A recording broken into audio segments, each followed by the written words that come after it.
Praise Lord. आप सभी को जय मसीह की। दोस्तों मुझे उम्मीद है कि आप सभी बहुत अच्छे होंगे। दोस्तों आज हम बहुत सारे प्रश्नों को कुछ देखेंगे बाइबल से, जो बहुत ज़रूरी है, जो बहुत बेसिक हैं, वो बाइबल से हम देखेंगे। दोस्तों आपको ये बात पता है कि जो परमेश्वर का वचन है, परमेश्वर की प्रेरणा से रचा गया है और ये बहुत ही ज़रूरी है और उस खुदा को हम जानते हैं और सच्चाई को भी हम जानते हैं। दोस्तों हमेशा आप बाइबल पढ़ते रहें, बाइबल पढ़ना ना छोड़ें। परमेश्वर आपको नई नई बातें दिखाएगा। दोस्तों आज हम बाइबल के कुछ प्रश्नों को देखेंगे और उसका उत्तर भी हम आपको देंगे। तो दोस्तों हम शुरू करते हैं। हमारा पहला प्रश्न आपसे ये है, दोस्तों बाइबल की फुल फॉर्म क्या है? तो हमें बताइए कि बाइबल की फुल फॉर्म क्या है। तो नंबर हमारा स्टार्ट होता है।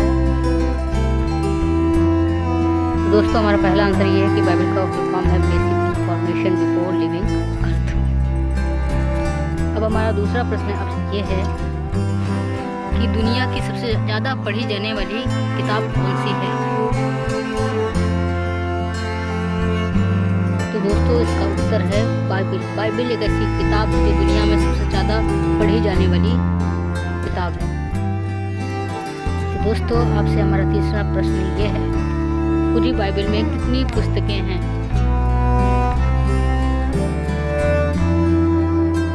तो दोस्तों पूरी बाइबल में 66 पुस्तकें हैं, जिसको 66 इंग्लिश में बोलते हैं। दोस्तों हमारा चौथा प्रश्न आपसे ये है, पुराने नियम में कितनी पुस्तकें हैं? तो दोस्तों आपका टाइम खत्म होता है।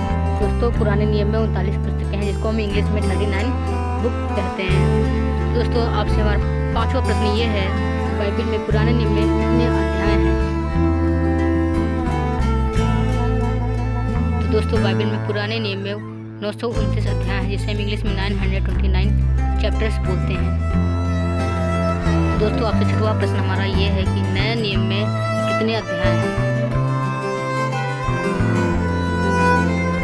तो दोस्तों इसका उत्तर है 216 चैप्टर नए नियम में पाए जाते हैं। दोस्तों आपसे मेरा सातवां प्रश्न यह है कि बाइबल में सबसे बड़ी किताब कौन सी है?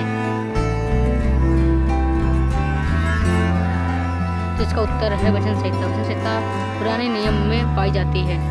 तो हमारा आपसे आठवां प्रश्न ये है कि बाइबल में सबसे बड़ा पद कौन सा है? तो दोस्तों इसका उत्तर है एस्तेर। इसका 8 अध्याय, उसका 9 पद। ये पद बाइबल में सबसे बड़ा है।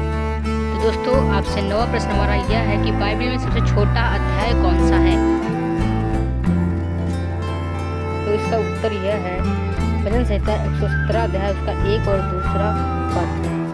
तो दोस्तों हमारा 10वां और सबसे आखिरी प्रश्न आपसे ये है कि बाइबल में कौन सी पुस्तक है जिसमें परमेश्वर शब्द नहीं है?